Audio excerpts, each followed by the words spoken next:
T in transit, Wednesday, October 4th, 11:14 a.m. Damn it, we just missed 11:11. Okay. Well, we're in Maui, Hawaii, and we are excited because I don't even actually know what transit which we're in. We're in 48.2. Let me check real quick. 48.3. So we missed one. So I'll read 48.2 just so we have it on record.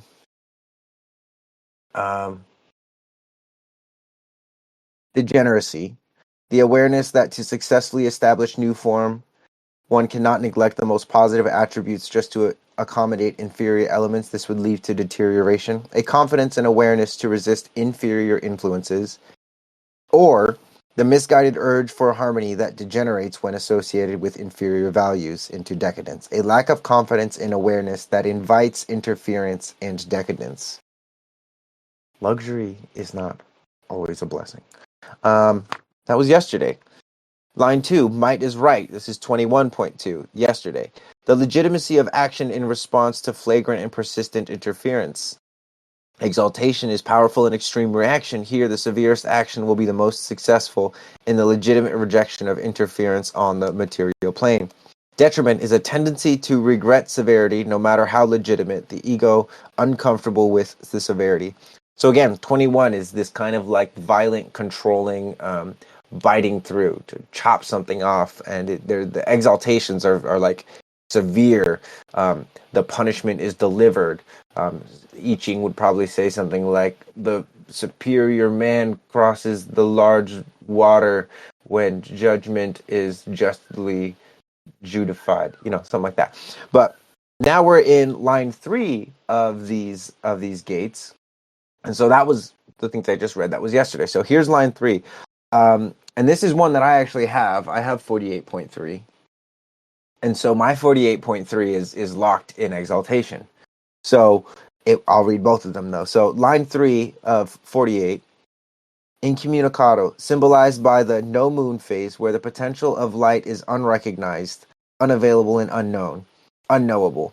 The redeeming value is in the transience of such a stage which can give strength to those afflicted, where the development of taste and depth is a long-term process. Detriment is the profound anxiety when a profound intelligence is forgotten in the wilderness. The tendency in a long-term process, development of taste and depth, to anxiety. So, again, depth. Third line is the development of that taste and that depth. And the polarization we have is the understanding that this is a long-term process. The detriment is one where there's anxiety around the length of the process. So really it's just patience. And this is something that, I'll tell you how it's shown up as an exaltation in my life, and then how it's shown up as a detriment. So, and it's interesting, at like different times of my life, it has been viewed as an exaltation, and then at another time it's been viewed as a detriment. So there was a time when I was not posting a lot of content on social media, although I had a relatively large following because I was doing a lot of stuff and I was documenting it. I wasn't someone that was creating content for my audience, for my following. I was just documenting the things that I was doing. So in that, I had a lot of people telling me like, oh, Marco, like you should create content more regularly for the people. And for me, it was my exaltation of this was like, this is taste and depth. I don't want to just start creating content, especially because a lot of the stuff that I was documenting, I wasn't necessarily like an authority within it. Although I had done the Reiki training, although I had served on not countless, maybe like, a handful, quite a few, a baker's dozen at least, men's work retreats, working on other, health and wellness retreats, being at a bunch of festivals. There was no point where I was like, I'm the master of this. Like, even when I got my Reiki master title, I was like, I'm not the master. Reiki is the master. I've just submitted myself to the process of allowing Reiki to, build up in me and blow up on other people in the best of ways. And so there was, a trust of this long-term process. When people would try and bring me into this state of anxiety about it, or saying that I should post more or do that, I never really, like, how you say, it never really caught for me.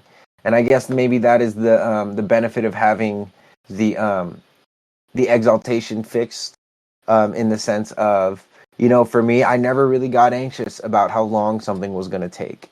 The only thing I ever got anxious about in terms of like taste and depth for me was, if I was feeling like somebody around me was lacking taste or lacking depth. I would immediately call that shit out and be like, yo, this person might be good in the short term. They might have resources for us now, but long term, this is going to be very, shit suck ass situation with this person just because of what I can feel right now from them. So anyway, that's how it showed up in my life. Again, one thing to consider is, your relationship with taste and depth as a long term process. Is there anything that you are cultivating that is a long term process that you're having anxiety about? Because again, that could be from this transit. And these lines, what I've seen is that they bleed into each other. It's a gradient. It's not like, instantly. This is like you're not gonna. It's not like you're not gonna feel this third line throughout the rest of the lines, especially like in the six, because that's a harmonic of it. You got 1 4 2 5 and then 3 6. Those are harmonics. So it's like music, right? If you have a chord that's made of the E, the G, and the C, you're gonna hear the E, the G, and the C, but you're also gonna hear all of them mixed together. So again, there's a lot of information, in each of these gates, and even 6 days is sometimes not enough to really understand them. So now let's go to gate 21. That was gate 48.3 in the spleen. Gate 21.3 is powerlessness, where the just are condemned to a futile confrontation with superior forces. Defeat as a survivable humiliation, often acceptable through the abuse of drugs and alcohol, unless one follows one's own material path, the breaking of the ego by superiors. Detriment is total withdrawal, a lack of will for the material path in order to protect the ego. So this is, again, third line, coming up against that thing that, similar to last week in 18, sometimes things are not correctable. Sometimes there's no victory. Sometimes you're confronted by superior forces. However, somebody with 21.3 is not going to yield, right? So for you, you might feel that energy of like, I'm coming up against this superior force. And if you do not have 21.3 or you do not have gate 21, again, resort to your strategy and authority. Fall back on your strategy and authority. Do not use the energy of this 21 transit to try and overcome that superior force. That could be very disastrous, which might be the detriment of this, in which case for you might actually be a good situation. Now, let's say that you don't have 21, and let's say your strategy and authority still says push against the force, right? Use your will, push against the force. It's not that I'm saying don't use your will. What I'm saying is don't get used to overcoming your problems through the not self strategy, right? You have a strategy that works for you every time. You also have not self strategies that work some of the time. Maybe they work because of the transit, or maybe they work because you are, talking to a certain type of person and you put one of their gates in, you fix one of their gates in exaltation, and that puts them in a good mood, and, but it won't work with everybody. Right. And so this is yours sincerely, the cross of risks. I love it. Right. So learning to actually build a foundation, right? Like build your castle on your circuitry so that you can then start to build outposts from a stable place without deteriorating or starving yourself in order to build these outposts in relationships, right? It's like the quality of if you want the quality of your relationships to go up, right? Like you want your, and this is relevant, right? Like you want your boundaries to be firmer. You want your depth and your conversations with people to be deeper, more fulfilling. Start with yourself, right? Look, where can I have better boundaries with myself? Where can I have deeper conversations with myself? And sometimes it's as simple as just like looking in the mirror and just like letting your insecurities ramble off. I do this quite a bit. Though it's not usually insecurities, it's kind of like just noticing, and then I start doing face exercises, which is awesome, by the way. I just started doing face exercises, which is super fun. But anyway, that's the transits for today, guys. Powerlessness and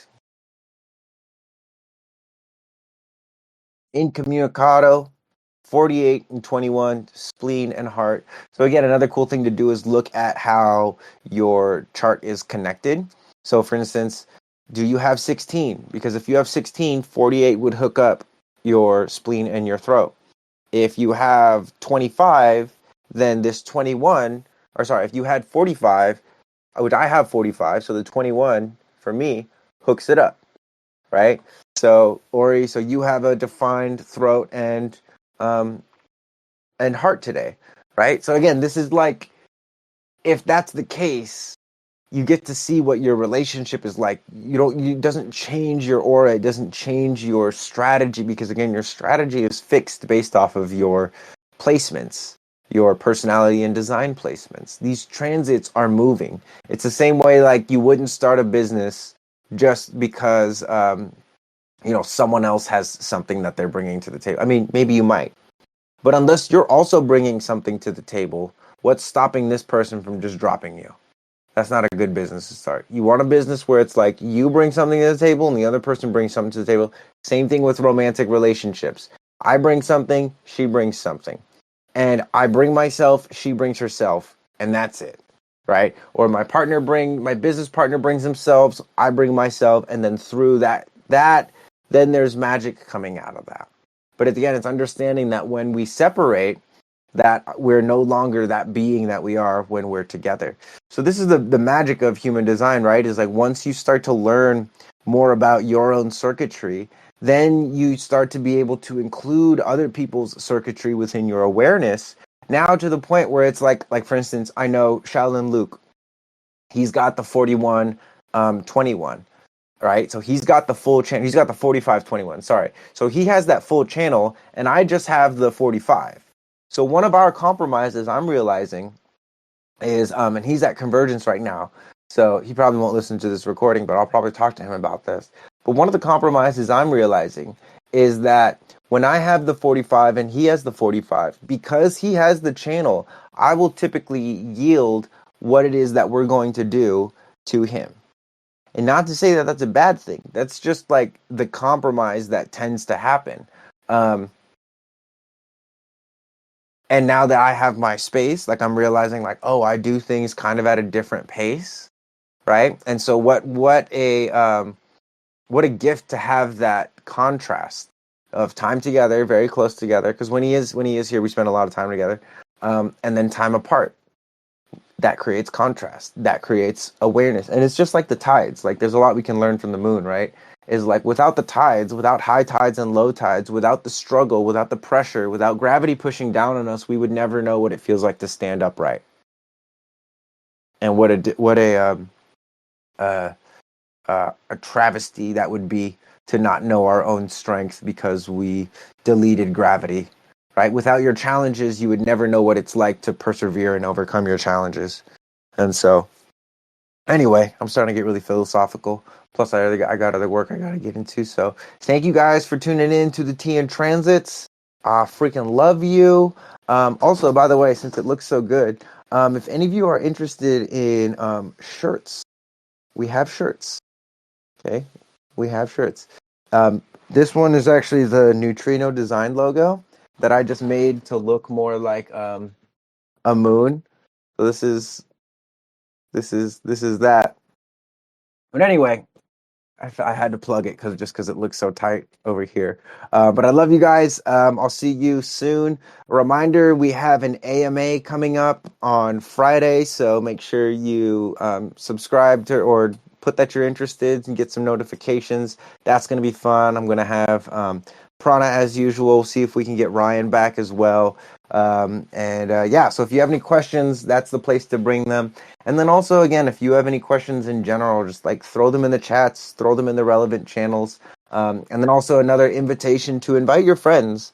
Like, if your friends are interested in human design, this is not something that we're trying to keep a secret. We definitely want people to be able to come in and participate, tune into the show, because this is the only place that I'm doing this transit talk. And that's it. Also, I posted the Gates' channel, so if you have any ideas of who exemplifies 48 depth and 21 Hunter Huntress well, go ahead and put them in the in all of that. I hope you can do that in the future on another day, because I never can Friday at that hour. Okay. Duly noted, my friend. Duly noted. All right. Peace, y'all. See you next time.